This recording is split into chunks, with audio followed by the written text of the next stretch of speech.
several days after you escape Steelborough. Legol helps you row aimlessly through the desert. Either one of you is liable to pass out at any moment. The sand skiff you stole as you fled the city has proven handy for getting around, but there isn't a scrap of food nor a drop of water aboard.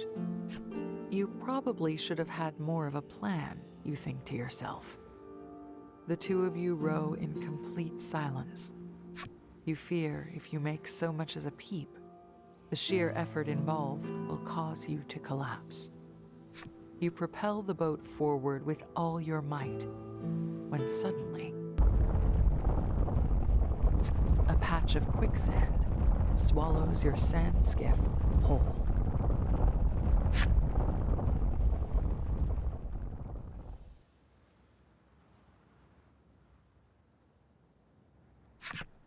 Where are we? You look around, trying to figure out where the quicksand has spit you out. At the very least, your tight grip on the boat has prevented you from getting separated from Legol. But in a desert this vast and empty, there's no telling how far the quicksand might have taken you. "We better find some water," Legol grumbles, shaking sand out of every possible crevice. His comment snaps you out of your bewilderment. You nod at him and begin searching your surroundings for potable water. Unfortunately, your legs are less cooperative. They may as well be made of lead.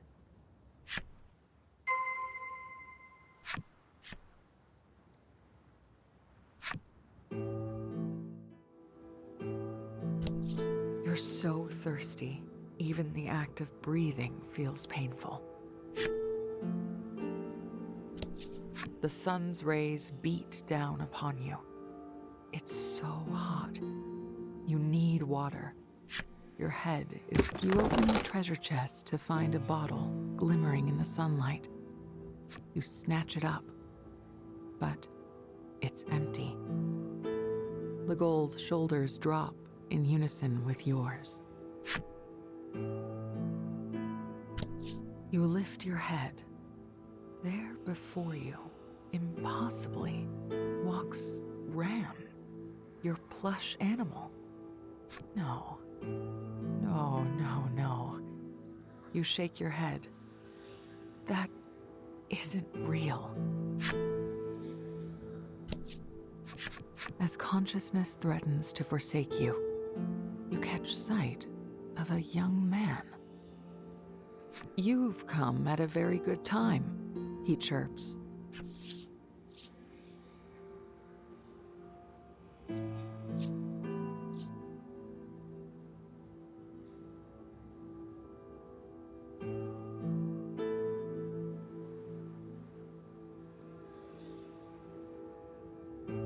"Ah, so you seek the compound formed from hydrogen and oxygen," he says excitedly, launching into the beginning of a very long speech.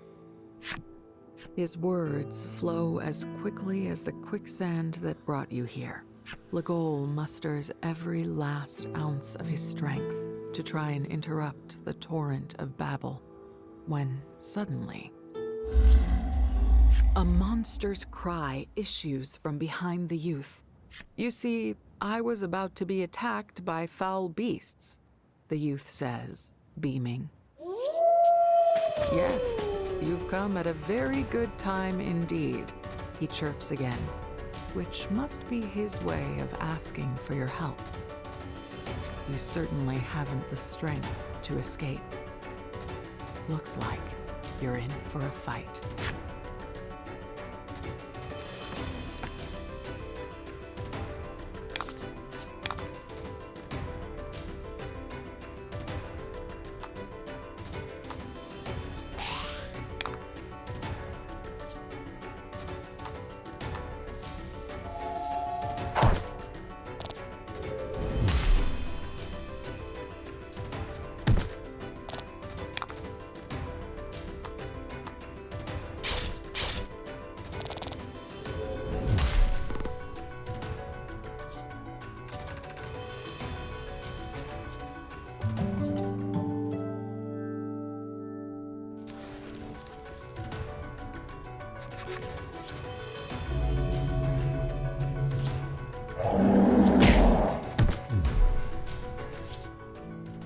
calling upon the steel primal helped you fell the monsters.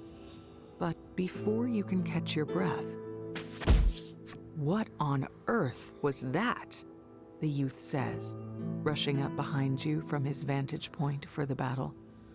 He peppers you with questions and comments in his breathless style. That was the steel primal, wasn't it? The fact that you can control it means you're one of the fabled I had no idea you actually existed. Well, if today isn't my lucky day, if you don't mind, I have deduced that the card you're holding there is the key to controlling them, but beyond that, Whew, this guy sure can talk. He pays your pained expression no mind as he carries on, finally realizing that he has yet to introduce himself. The young man's name is Polka, and he's on a long, winding journey in pursuit of monsters to study. As if you hadn't heard enough, he asks if you'd like to hear an explanation about the primals.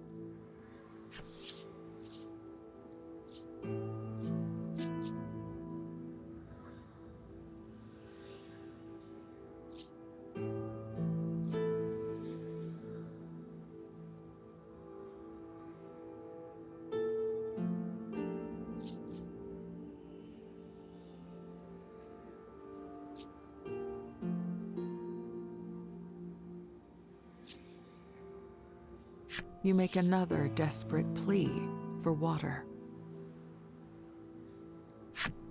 Polka, however, hasn't even done you the courtesy of waiting for an answer. He's already chattering away about the primals. There are 3 kinds, he tells you at breakneck speed. In addition to the steel primal, there exists a fire primal and a frost primal.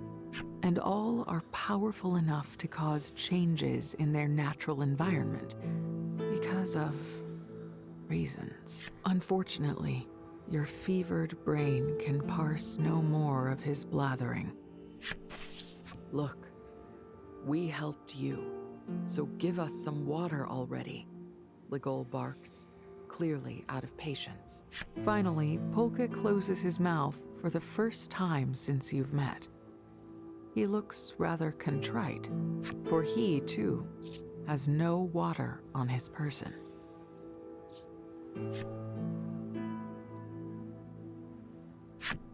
You stare at him, speechless. You know, I'm actually rather thirsty, he says, and collapses into the sand. Clearly, his was a thirst brought on by incessant blabbering, rather than fleeing from monsters. You both look at Polka's crumpled form, and then at one another. Mind and body pushed well beyond their limits, the 2 of you finally surrender to sweet, sweet unconsciousness.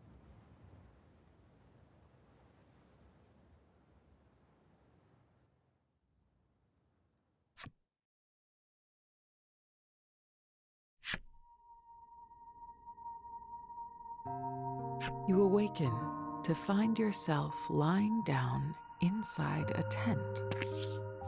Startled, you leap to your feet. Well, you seem much better, a woman says sweetly as she enters.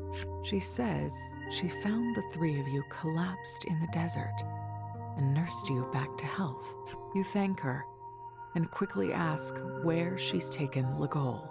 She tells you Ligol woke up not long before. He and Polka are at a stall outside.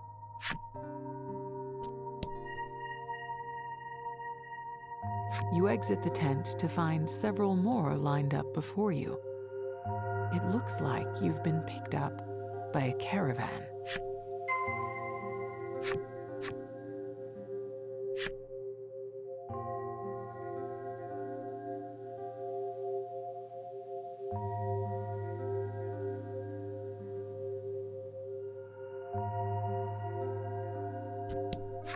You arrive at the stall to find Ligol and Polka devouring food as if it were a competition.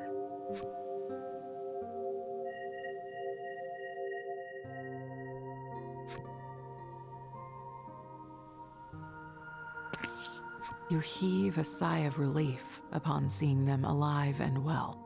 Legol notices you as he reaches for a bit of food. He stays his hand and instead beckons you over. "Get in on this," he says between bites.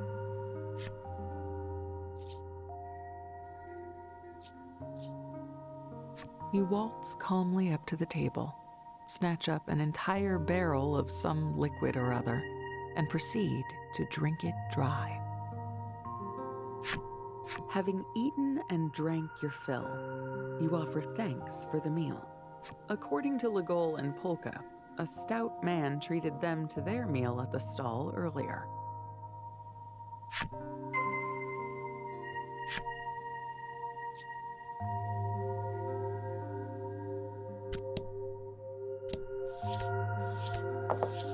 You find the man hurrying about busily and thank him for the meal.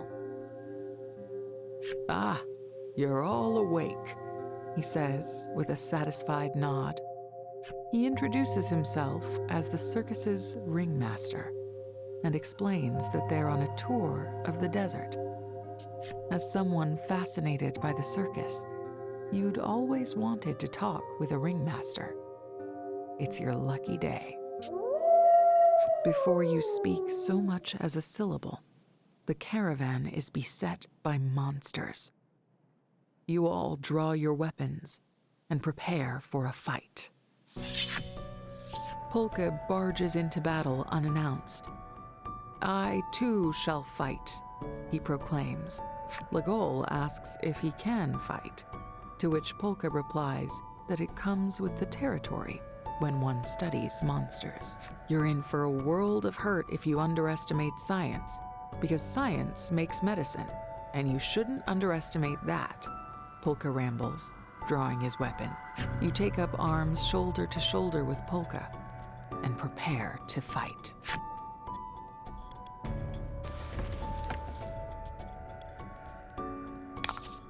Battle time.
The ringmaster thanks you profusely for defeating the monsters. It seems the countless monster attacks are to blame for scattering his troop to the winds. He's at a loss for what to do. You notice, however, that the number of sighs he's peppered his story with feels very intentional.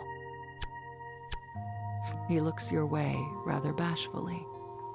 You suspect he wants your help.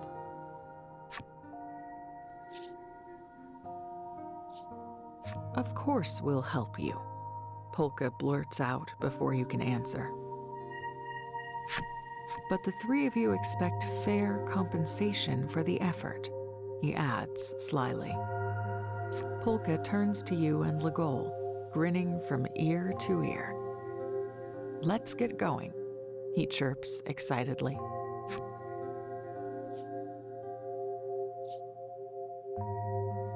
Did you hear him correctly?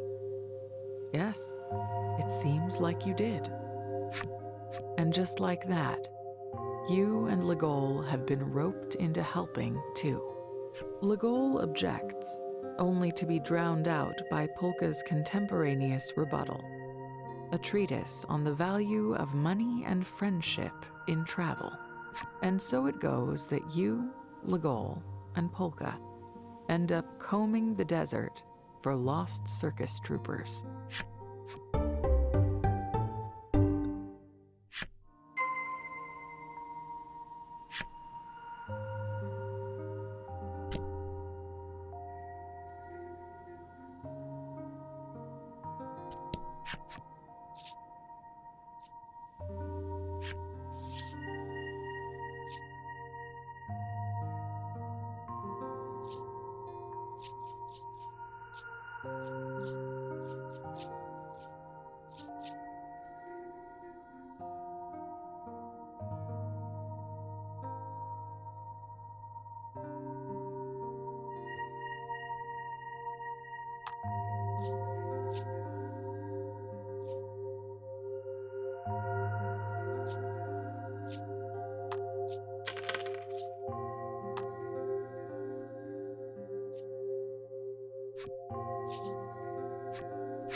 The shopkeeper's wares are indeed as attractive as forcefully advertised.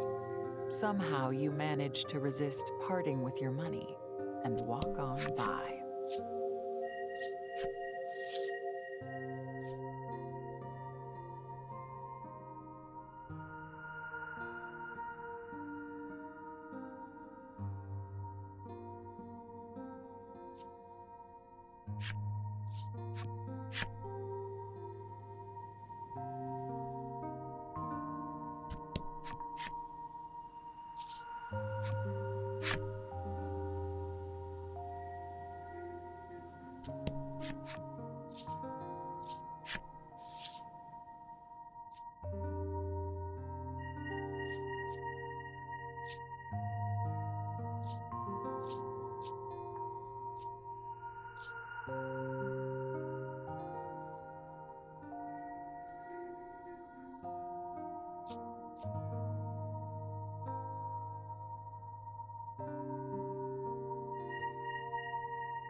Get him.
Beautiful!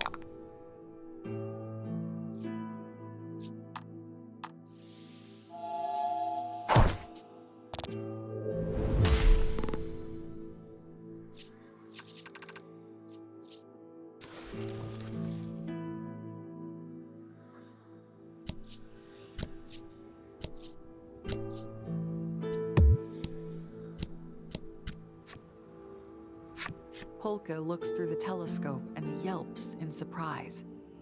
You snatch it from him and have a look yourself. Monster. It's a monster. Fortunately, it hasn't noticed you yet.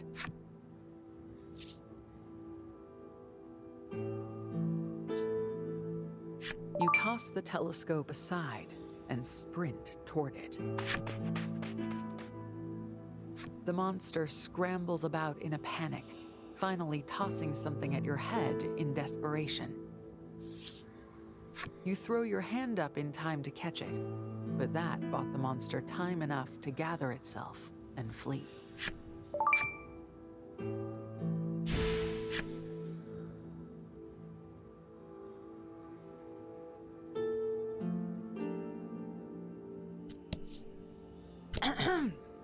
Sorry, throat's a bit dry.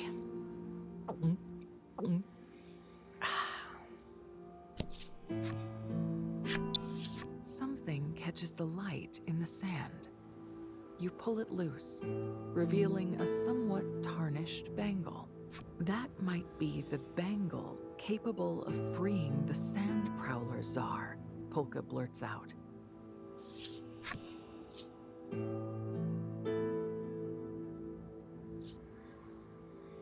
To hear Polka tell it, the Sand Prowler Tsar was a monster that once ruled this region through fear and despair. And he's careful to note that some monsters still revere this Tsar. Well, legend has it that the Sand Prowler Tsar is sealed in the sand ruins, Polka explains. If Polka's telling the truth, then you're holding something pretty dangerous.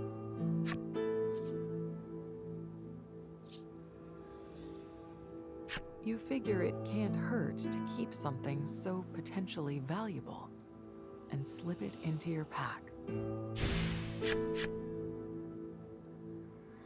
You sense another long polka lecture coming and start walking. You hear the sound of feet hurriedly whooshing through the sand as he tries to catch up. Those were just his feet, right? Yeah, had to be.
You happen upon a tent pitched in front of some ruins.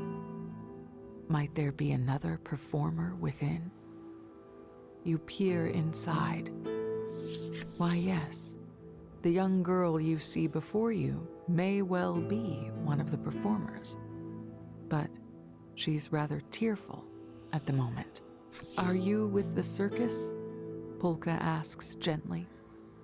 The girl nods. Yes, beast tamer. Circus, she says through her tears, before begging for your help. Wading through the fragmented words, you gather that a monster swallowed her performing partner and ran off. She goes on to lament that this is all her fault, as sobs rack her body anew. We have to help her, Polka says softly. He declares that he cannot abide turning away from someone who's been separated from someone they care for. You're inclined to agree with him. So long as there are lives to be saved, you'll fight to save them.